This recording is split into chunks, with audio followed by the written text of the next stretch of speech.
The golden ball of fire slips down a sky that is clear, cloudless, and cobalt blue. It melts into the horizon before the skies turn amber, then crimson, and then from Merlot to black. I, of course, cannot see any of this. The truth of the matter is that I have not seen a thing for 1,000 days. 1,000 days that feel like 1,000 years. 1,000 lifetimes. I sit alone on the garden bench outside my home and I listen to the sound as night falls. I enjoy the sensation of the audio, the smells, the taste, and the feeling. I realize that I see things now more clearly than I ever did before becoming blind, thank you to my 4 remaining senses. The songbirds have long left their perches on the hanging telephone line, and all the sounds have been picked up by frogs and crickets, invisible to both me and the sighted.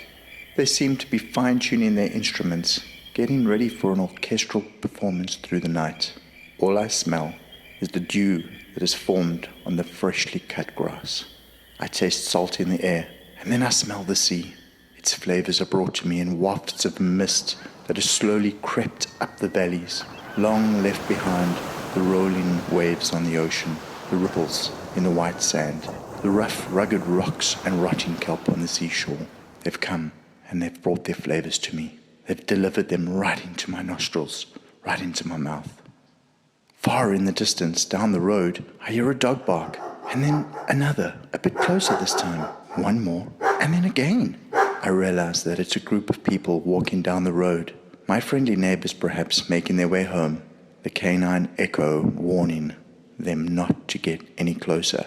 Do not get into our territory, or we'll bite you on your woof, woof, woof. I refocus. It's silent for a while, and then towards the city I hear a siren. It goes bee-ba, bee-ba, bee-ba.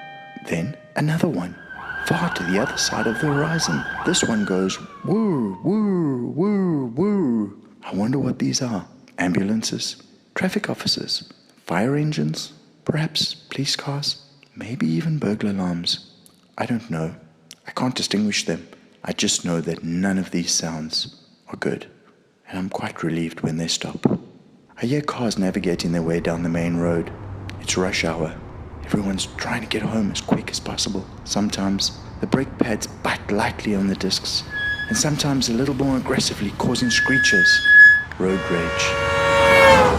I'm pleased to be in the solitude of my home, safe in the confines of my garden. A plane flies over.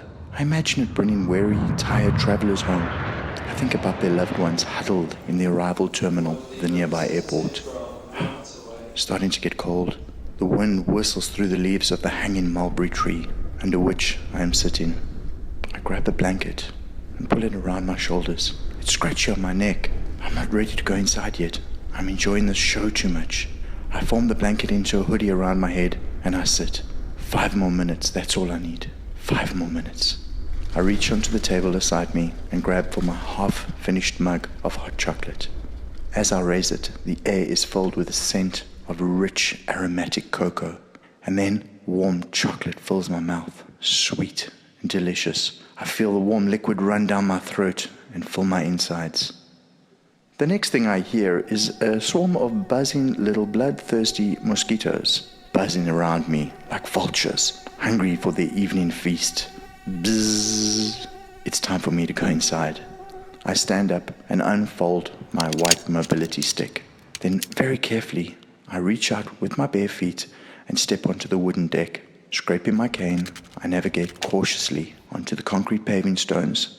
I do not want to stub my toes here. Believe me, the profanities that would pursue are not good.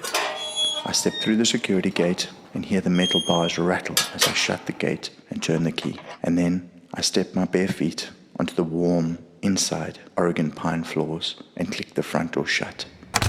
For a minute, it's silent. I can hear my breath. I'm just about to reach out and touch the textured wall and navigate my way down the passage when I hear a clickety-click, click, click, click. It's my dogs. 2 golden cocker spaniels, Isabella and Scooter. They've come to greet me. Their soft fur rubs lightly against my calves, and then their tails whip at me excitedly. They're so happy to see me. And I'm happy to see them too. I just see them in a very different way. A soft hand takes mine. I know it's my wife. She doesn't say a word. She doesn't have to. I feel the pulse beating from her fingers as she gently leads me down the passage and into the lounge. We sit in silence on the soft, brown suede sofa. The silence is crippling, a little too much. I reach over onto the coffee table and find the television's remote control. Running my finger around the buttons, I found the braille bump raised, number 5, and then a power switch. I flick the television set to life. It's tuned to the music channel. Of course, television does not really have meaning for me anymore, but I still enjoy the audio. The first song that plays, it's a cover version of an old favorite song of mine from Simon and Garfunkel.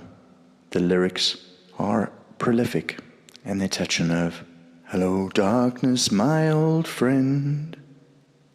I've come to talk with you again about a vision softly creeping, left its seed while I was sleeping, and the vision that was planted in my brain, it still remains within the sound of silence.